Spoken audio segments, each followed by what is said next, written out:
父母親愛護看顧我，盡這生獻愛管教我。各位弟兄姊妹平安，今日到1分鐘牧養嘅時間。英國嘅3月份係屬於春天，天氣雖然都回暖咧，仍然係乍暖還寒。我哋留意到花園已經長出咗綠草，喺綠草叢裏邊好多時都會長出一種黃色嘅花朵。有啲呢啲嘅花朵，有啲就長喺路旁，有啲就長喺樹邊啦，有啲就喺馬路嘅中心裏邊嘅草坪上高。呢種嘅黃花可以講話耀眼奪目，佢係水仙花品種之一。佢盛開於英國嘅春天，學名叫做 Daffodil。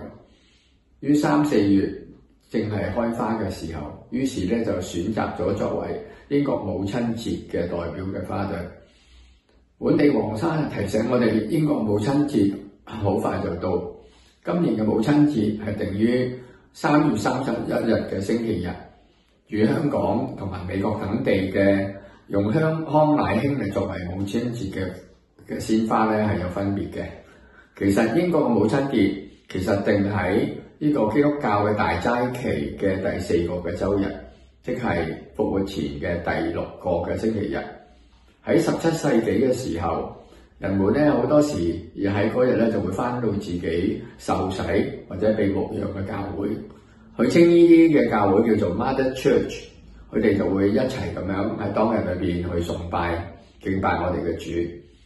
咁因此咧，亦係當日咧就叫做 Mothering Sunday。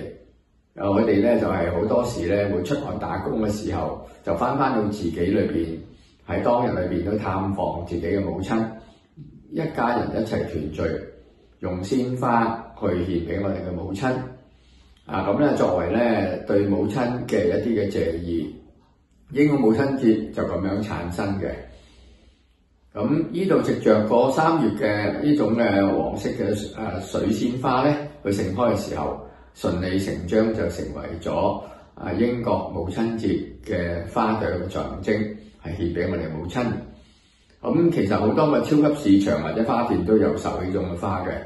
咁今年如果你係第一年嚟到嘅係 BNO 嘅其實你哋都可以買啲嘅花或者摘呢啲花獻俾我哋母親。願神祝福大家，祝福每一位母親，阿門。